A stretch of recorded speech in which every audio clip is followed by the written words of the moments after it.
I'm Alex and this is Justin, and we've taken time out of our working lives in Sydney to travel to some of Australia's most remote and beautiful places in our modified four-wheel drive, and we're filming our adventure along the way. Hey guys, welcome to this week's Big Lap Essentials. So this week we'll be talking about our recovery gear. Now this is the gear we carry with us while we're touring around Australia. We do a big mixture of remote touring, some tougher four-wheel drive tracks, a lot of beach driving, and just generally getting out there and exploring. So these are the gear we carry to make sure we can get out. So I'll take you on to our number one item, which if you've watched any of our videos and watched how good I am at beach driving, you would have seen these. So these are our recovery boards. We have a 1200 long or 1.2 meters and a 900 or 0.9 of a meter boards.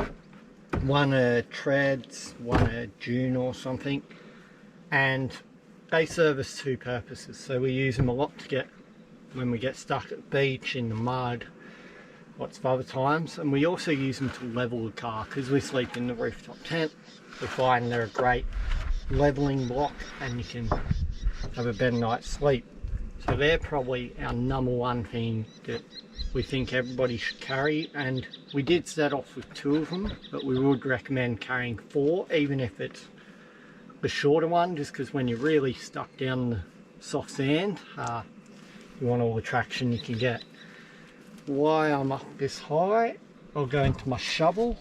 So we carry a proper plumber's shovel, none of that weird camping short-handled shovel.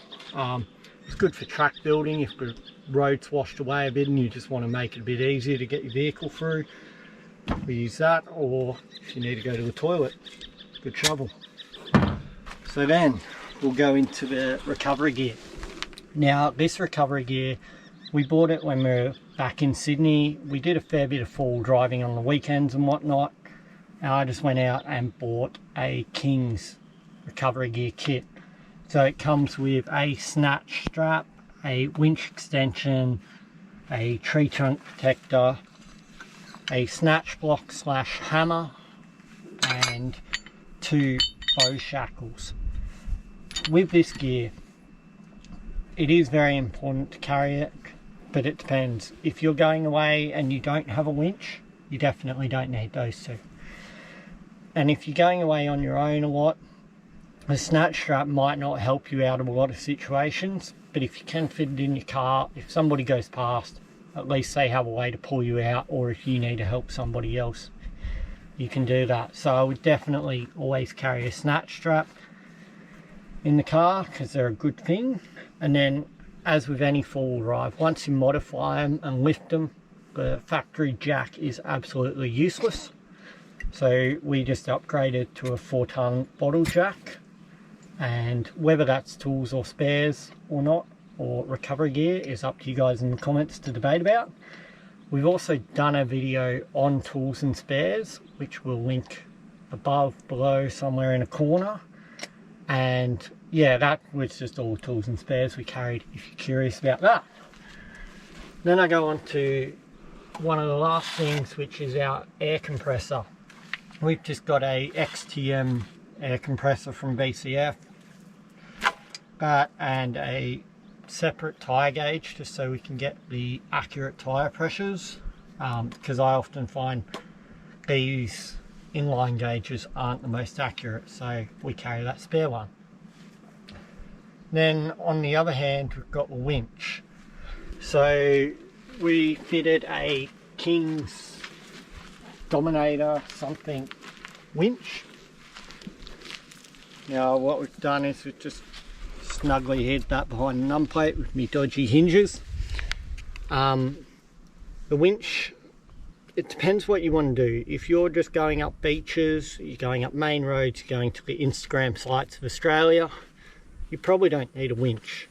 If you're going to go off into the forests in Tasmania, if you're going to go off doing four-wheel driving, it's that real peace of mind. The reason we had it on the car was we went out in Sydney a fair bit. We did get stuck one day and realised, heck, we're out here on our own without a winch, and took a while to get out of, whereas with the winch you hook it up to a tree and you can pull yourself out. Now I also have normally another glove as well, but gloves for when we do use the winch, just for when I wind it back in under tension to guide the rope so I don't get rope burn.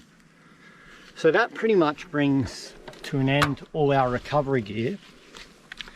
Now I've watched a few things on what recovery gear people carry, what they don't, and a lot of people carry a lot of gear. We carry probably too much gear. I probably wouldn't carry the snatch block. I probably wouldn't carry the winch extension strap. And realistically, do we need the winch? No, but it's good peace of mind.